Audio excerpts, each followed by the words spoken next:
Okay, I'm going to demonstrate my editing techniques for photographs in Lightroom from RAW files. Okay, so here we have a picture that I took in Las Vegas, 5 PM on a Thursday, under the Fremont Street canopy, and as you can see it's exposed at a number of different light levels. On the top left it's fairly bright, and then down here it's very, very dark. And here the entrance to the casino is virtually pitch black. Now, this photo was taken at 1/125th f7.1 ISO 200, which is a pretty good setting. I don't like f-stop numbers too low for these like cityscape type pictures because it tends to blur the background a bit, and it's already a bit off. Like it's distorted a little bit. 1/125th is a good shutter speed because sometimes if it's a little bit lower you get a little bit of blur, which is not good. ISO 200 is fine for this camera.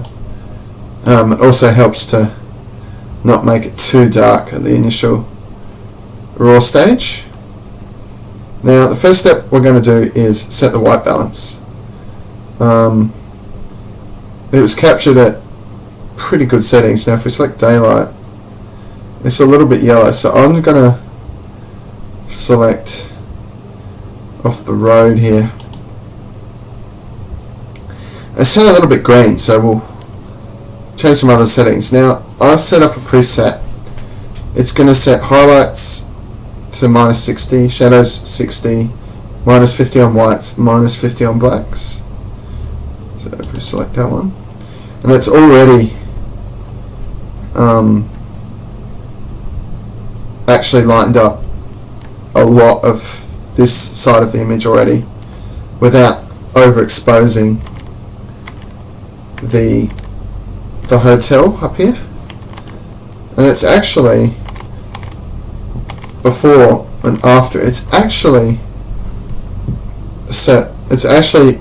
decreased that, and it's actually made everything a little bit more matched. Now if we fiddle with this white balance again, looking for a grey spot, usually like the roadway or someone's hat or something like that, because I didn't take my color cards with me, so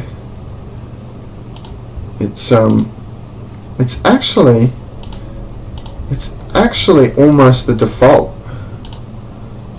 See, auto is very good, so we're going to leave it at that. Now, this image, it's also set contrast to 19, so we'll go back to 0. Now, it is a little bit underexposed, so what I'm going to do over here is just go one click up, so 0.1, and it's just brought it out a little bit. So now we're going to go to set. So the default settings for the RAW file is camera settings, but Adobe standard, so it doesn't look, it looks a little bit washed out and hazy. So I've been fiddling with Camera Vivid and Camera Natural. Now Camera Vivid is a little bit over the top, so I've been fiddling with using Camera Natural, and it looks very good. It's much better than Adobe standard. It dehazes it a lot, which is good, especially for cityscapes. Now I've been also on effects. The dehazing, it's not so good for underexposed images, but it helps. It's mainly good for when you're shooting high up, so from airplane windows, tall buildings, indoors especially. So I'm going to set this to 10 just to get rid of a little bit of the haze in the image. Doesn't need too much because it actually does darken blue areas especially. So now we're going to check the lens, and if we level it off, we don't want to do this because it takes out too much of that. But actually,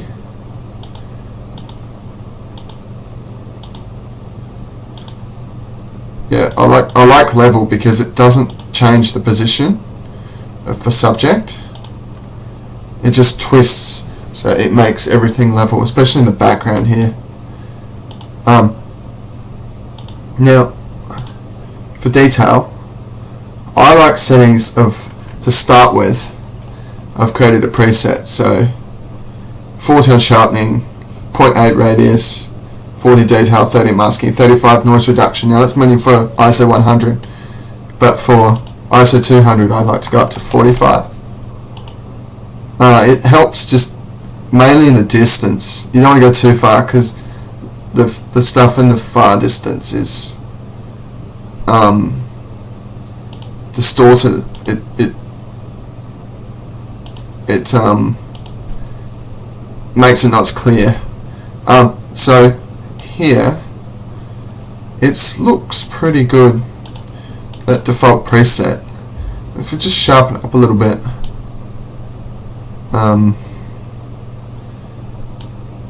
so you don't want to go too hit there because it makes it look, especially on dark images, sharpening going too far puts lots of black dots, which isn't good. So that looks pretty good. Now if we go up to the casino sign, see that the detail is, I'll leave it at 45. So if we go, I don't want to go too far over the top, especially when you're shooting cityscapes with a wide angle lens.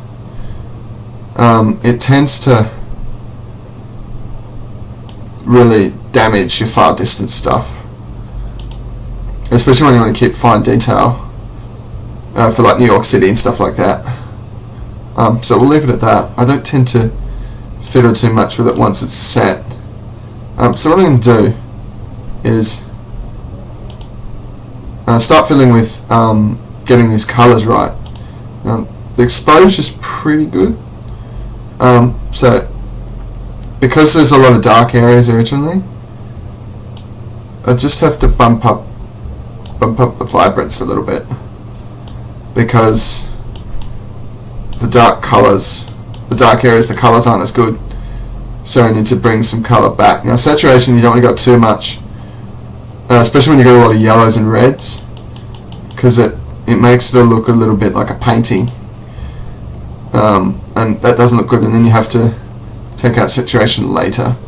But we'll leave it at that. And clarity, I'm actually going to bring up, I actually like a little bit more clarity. It doesn't look as washed out, but you don't want to go too far, so I tend to use something like 30, which is actually pretty good. Where the sun is behind me, so there's not a lot of areas on this left hand side of the image that have been washed out from the sun, so bringing up clarity and saturation doesn't go over the top. Now it's a little bit, the histogram is a little bit to the black side, but I don't want to bump exposure up because it starts washing stuff out, so I'm just going to bump up shadows and blacks a little bit to help with that. But it actually looks pretty good so far. Because it's out of the sun, I don't have to do too much work over here, but I'm going to balance it a little bit with a graduated filter. So contrast, because it's so dark, you don't need to bump up contrast at all really.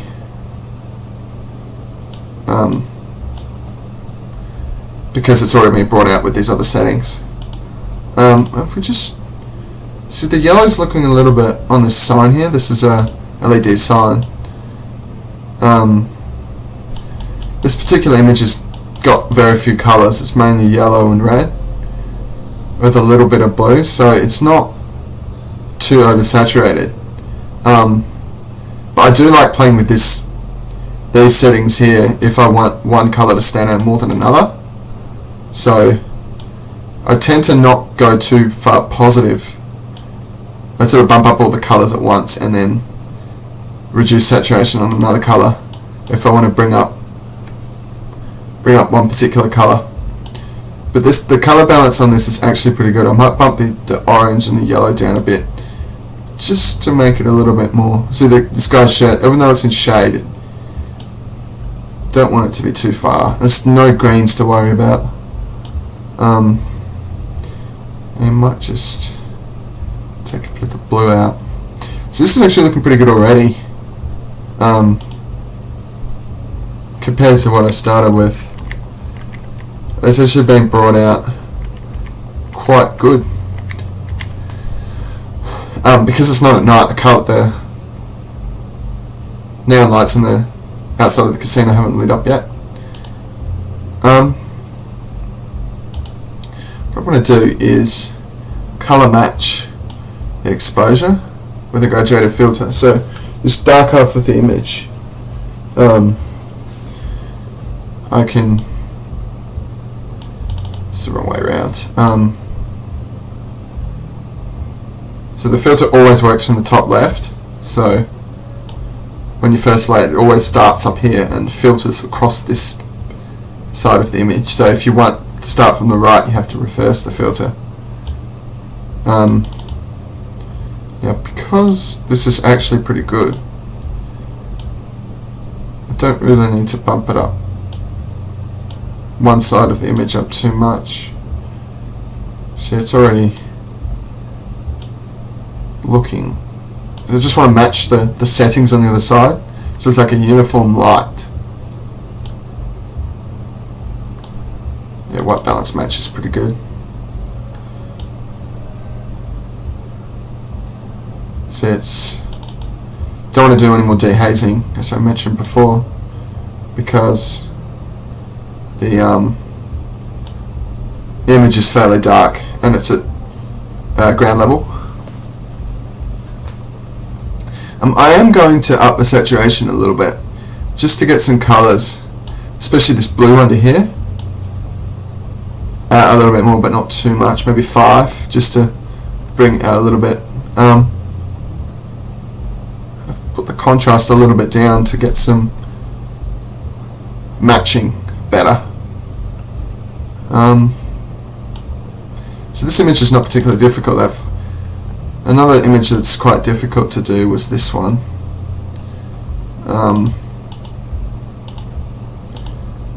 This one. So the sun is actually coming from the left hand side, the right hand side in this case, so I had to create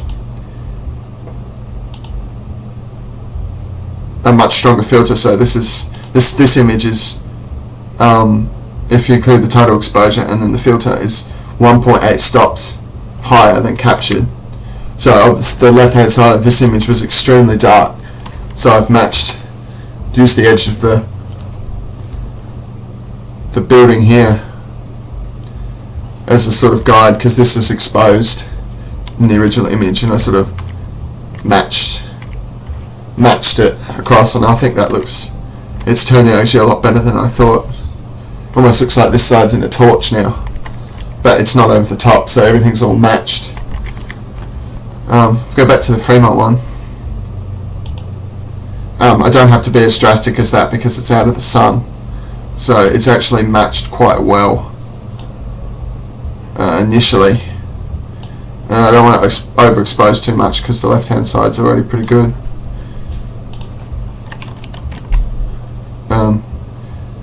The red is nice and even. Yeah, black and white images aren't, and any sort of cityscapes, if there's only one colour, black and white actually looks better because it's not saturated with one colour. But here there's multiple colours, so and to evoke Las Vegas, black and white isn't really that good. And you never use black and white on night images, for me anyway, because night you really want to bring out the colours and you don't want to be hiding colours with black and white. So now the tone curve, which is the best part of the image. So usually I bump the shadows up straight away, especially on an underexposed image initially, to bring out some more detail. And it's already looking better already. So it's already brought out there. Down here. See, I don't want to go too far up on white because it just starts to get clipping. Here it clips quite bad on there, even not going up that much. So I'm gonna just keep the lights about the same. So this is all, every image is different, especially ones I really want to make look good, but it's actually, I don't really, I like using linear, especially with these darker images, but it's actually, it looks not too bad already. So if you bump up darks too much, it tends to look washed out. So if you bump up darks, you tend to have to go back on lights to balance it out. But this is actually looking pretty good. I even might go back on this because it's not really necessary to overexpose that's the whole image. Because the histogram's almost in the middle now. So I actually might stop there and upload that onto Flickr as is. Now I'll talk through my export settings, because if I export to a JPEG, what it does is down here, this image, this value, this resolution is decreased. So I like large JPEGs of about 10 to 12 megabytes because this image is captured at the full camera resolution. So well, I just exported it, but I like this number here to be up greater than 700. I always said pixels per centimeter because that's a smaller unit than an inch.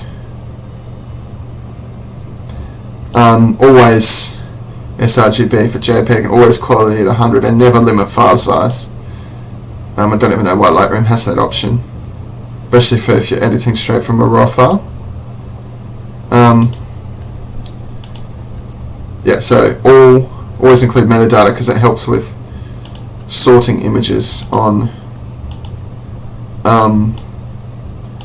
Flickr when it comes to uploading them. Actually, look at this, because it's captured at ISO 200, some of this background area is a lot noisier than I thought. So yeah, it's at 45, so it's actually pretty good. Yeah, so I'm going to stop on there, and so that's how I go about editing photos from RAW files. So that's what we originally started with, a dial overexposed on the left, underexposed on the right, shadowy image, and we finished with everything all equal light, not overexposed, evoking the whole building, and also keeping some of the colour from the sky and also from the people.